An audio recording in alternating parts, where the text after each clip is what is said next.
अहोई अष्टमी व्रत कथा। एक साहूकार था जिसके 7 बेटे थे, 7 बहुएं तथा एक बेटी थी।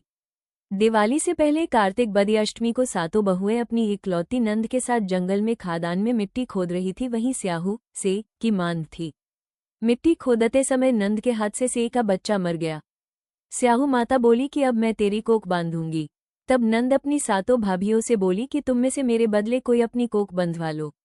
सब भाभियों ने अपनी कोख बंधवाने से इनकार कर दिया, परंतु छोटी भाभी सोचने लगी कि यदि मैं कोख नहीं बंधाऊंगी तो सासू जी नाराज होंगी। ऐसा विचार कर नंद के बदले में छोटी भाभी ने अपनी कोख बंधवा ली। इसके बाद जब उससे जो लड़का होता वो 7 दिन बाद मर जाता। एक दिन उसने पंडित को बुलाकर पूछा, मेरी संतान 7वें दिन क्यों मर जाती है? तब पंडित ने कहा कि तुम सुरही गाय की पूजा करो। सुरही गाय स्याऊ माता की भायली है, वो तेरी कोख छोड़े तब तेरा बच्चा जिएगा। इसके बाद से वो बहू प्रातःकाल उठकर चुपचाप सुरही गाय के नीचे सफाई आदि कर जाती। गौ माता बोली कि आज कल कौन मेरी सेवा कर रहा है, सो आज देखूंगी। गौ माता खूब तड़के उठी। क्या देखती है कि एक साहूकार के बेटे की बहू उसके नीचे सफाई आदि कर रही है। गौ माता उससे बोली, क्या मांगती है? तब साहूकार की बहू बोली कि स्याऊ माता तुम्हारी भायली है और उसने मेरी कोख बांध रखी है, सो मेरी कोख खुलवा दो। गौ माता ने कहा, अच्छा। अब तो गौ माता समुद्र पार अपनी भायली के पास उसको लेकर चली। रास्ते में कड़ी धूप थी, सो वे दोनों एक पेड़ के नीचे बैठ गईं। थोड़ी देर में एक सांप आया और उसी पेड़ पर गरुड़ पंखनी पक्षी का बच्चा था। सांप उसको डसने लगा। तब साहूकार की बहू ने सांप मारकर डाल के नीचे दबा दिया और बच्चों को बचा लिया। थोड़ी देर में गरुड़ पंखनी आई तो वहां पर खून पड़ा देखकर साहूकार की बहू को चोंच मारने लगी।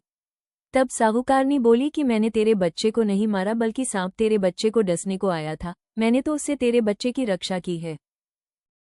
ये सुनकर गरुड़ पंखनी बोली कि मांग, तू क्या मांगती है? वो बोली, 7 समुद्र पार स्याऊ माता रहती है, हमें तो उसके पास पहुंचा दे। तब गरुड़ पंखनी ने दोनों को अपनी पीठ पर बिठाकर स्याऊ माता के पास पहुंचा दिया।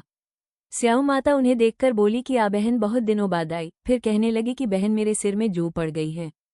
तब सुरही के कहने पर साहूकार की बहू ने सलाई से उसकी जुएं निकाल दी।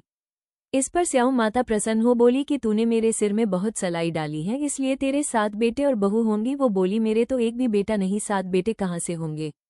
स्याऊ माता बोली, वचन दिया, वचन से फिरूं तो धोबी के कुंड पर कंकरी हूं। तब साहूकार की बहू बोली, मेरी कोख तो तुम्हारे पास बंद पड़ी है।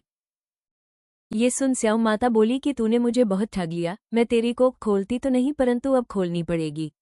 जा, तेरे घर तुझे 7 बेटे और 7 बहुएं मिलेंगी। तू जाकर उजमन करियो, 7 अहोई बनाकर 7 कढ़ाई करियो। वो लौटकर घर आई तो वहां देखा 7 बेटे 7 बहुएं बैठे हैं। वो खुश हो गई। उसने 7 अहोई बनाई, 7 उजमन किए तथा 7 कढ़ाई की। रात्रि के समय जेठानियां आपस में कहने लगी कि जल्दी 2 नहाकर पूजा कर लो, कहीं छोटी बच्चों को याद करके रोने लगे। थोड़ी देर में उन्होंने अपने बच्चों से कहा, अपनी चाची के घर जाकर देखाओ कि आज वो अभी तक रोई क्यों नहीं। बच्चों ने जाकर कहा कि चाची तो कुछ मान रही है, खूब उजमन हो रहा है। ये सुनते ही जेठानियां दौड़ी 2 घर आईं और जाकर कहने लगी कि तूने कोख कैसे छुड़ाई? वो बोली, तुमने तो कोख बंधाई नहीं, सो मैंने बंधा ली थी। अब स्याऊ माता ने कृपा करके मेरी कोख खोल दी है। स्याऊ माता ने जिस प्रकार उस साहूकार की बहू की कोख खोली, उसी प्रकार हमारी भी खोलियो, कहने लगी, तथा सुनने वाले की तथा सब परिवार की कोख खोलियो। ऐसी कथाओं के लिए हमारे चैनल को लाइक शेयर सब्सक्राइब करें।